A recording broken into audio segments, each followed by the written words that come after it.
Hello everyone, जैसा कि आपको दिख रहा होगा, मुंबई इंटरनेशनल एयरपोर्ट में कुछ वैकेंसीज़ आई हुई हैं जिसकी टोटल पोस्ट 170 दिख रहे हैं, जो अलग अलग डिपार्टमेंट के लिए आई हैं, जिसका केवल इंटरव्यू के बेसिस पे सिलेक्शन होना है और जिसका आपका एड्रेस दिया गया और टाइमिंग दी गई है, किस टाइमिंग वहाँ पहुँच कर आपको सभी डॉक्यूमेंट के साथ वहाँ पर पहुँचना है। और एक डिमांड ड्राफ्ट आपको बनवाने हैं जिसके चार्ज 500 रुपये जनरल ओबीसी के लिए, बाकी SC ST के लिए फ्री में ये वैकेंसीज़ हैं। बाकी सारी डिटेल आपको ऊपर सैलरी का बेसिस दिख समझ में आ रहा होगा, लेकिन याद रखिएगा ये सैलरी केवल एक आपको दिख रहा जो वो केवल डिप्लोमा बच्चों के लिए है।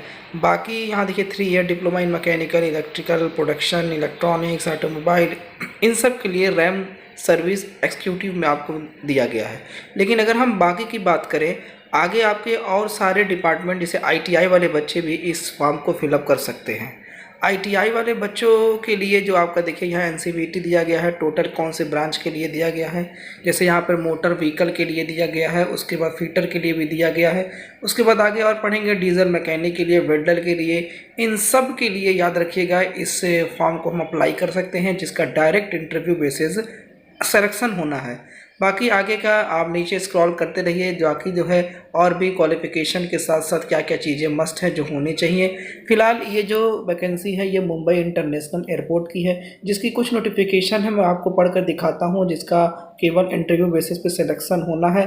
आप आगे देखिए, ये ऐसा नहीं, ये ITI डिप्लोमा ग्रेजुएशन तक के बच्चे भी इस फॉर्म को अप्लाई कर सकते हैं, क्योंकि बहुत सारी पोस्ट ऐसी भी है जो अलग अलग सेक्टर में दिखाई गई। जैसे यहाँ पे आपको स्क्रीन पर दिख रहा होगा किसमें कितनी सीटें आपको समझ में आ रही है, किस डेट में आपको जा करके इंटरव्यू देना और कहाँ पर देना है। अलग अलग डिपार्टमेंटल वैकेंसियाँ हैं जो आपको भरनी है। आपको कोई भी ऑनलाइन चार्ज आपको यहाँ पे नहीं देने हैं, बस डायरेक्ट एक डिमांड ड्राफ्ट बनाने हैं। डिमांड ड्राफ्ट बना करके आपको उस जगह पे पहुँचकर अपने सभी डॉक्यूमेंट के साथ आपको इंटरव्यू देने हैं।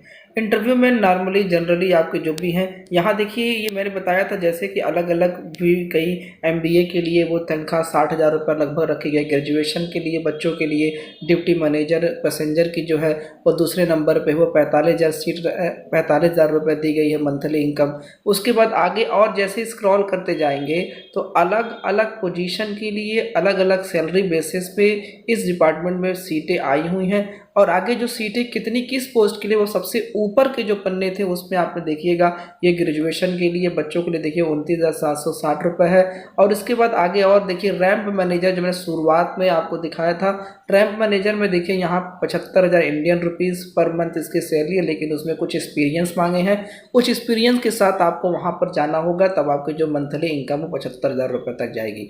उसके बाद फिर आके डिप्टी रैंप मैनेजर की बात करें तो उसके लिए भी देखिए फुल टाइम ग्रेजुएशन की डिग्री मांगा, MBA की डिग्री है। बाकी आप सभी को वीडियो को पॉज करके आप सारी डिटेल को अच्छे से पढ़ लें। ये देखिए मैकेनिकल बच्चों के लिए, ग्रेजुएशन भी अगर किसी ने किया है उसके लिए भी है। आगे फिर जूनियर ऑफिसर टेक्निकल के लिए आप देखिए 29,760 रुपये पर मंथ है, जिसकी जो आपकी जो एज है वो 28 साल होनी है। उसके बाद आगे और भी क्राइटेरिया देखिए यहाँ पर दिया गया है। टेक्निकल मैनेजर कार्गो के लिए उसकी जो मंथली इनकम रखी गई है वो 60,000 रुपये रखी गई है, जिसकी मैक्सिमम एज 35,000, इसकी मैक्सिमम जो एज है वो 35 रखी गई है। आगे फिर आगे आएंगे डिप्टी मैनेजर है, देखिए यहाँ को लिख रहा था। उसके बाद फिर आगे देखिए डिप्टी ऑफिसर कार्गो के लिए, फिर उसके बाद आगे आएंगे जूनियर ऑफिसर के लिए। जूनियर ऑफिसर की क्या दिखाई गई, फिर यहाँ पर BSc वाले बच्चे भी इस पोस्ट को अप्लाई कर सकते हैं जो पैरामेडिकल है। उसके बाद फिर आगे आएंगे और भी पोजीशन जैसे कस्टमर सर्विस के लिए दी गई है, उसका भी सैलरी का आपको साइड में दिख रहा होगा। फिर उसके बाद रैम सर्विस जो आपको दिया, जो मैंने पहले ही नंबर पे आपको बताया था, जो 15 नंबर के सीरियल नंबर पे है, जिसका 27,450 पर मंथ है, जो नॉर्मली मैंने शुरुआत इसी वीडियो से की थी, लेकिन ऐसा नहीं है, वो सबके लिए है। अभी नीचे की ओर जाऊंगा मैं, नीचे में जो सर्कल बना होगा ये उसका ऑफिशियल वेबसाइट है, वहाँ पर जा करके आप सारी जानकारी को प्राप्त कर सकते हैं। धन्यवाद। बाकी कोई भी जानकारी हो तो आप कमेंट करिएगा, उस जानकारी को मैं कमेंट के माध्यम से दे दूँगा। धन्यवाद।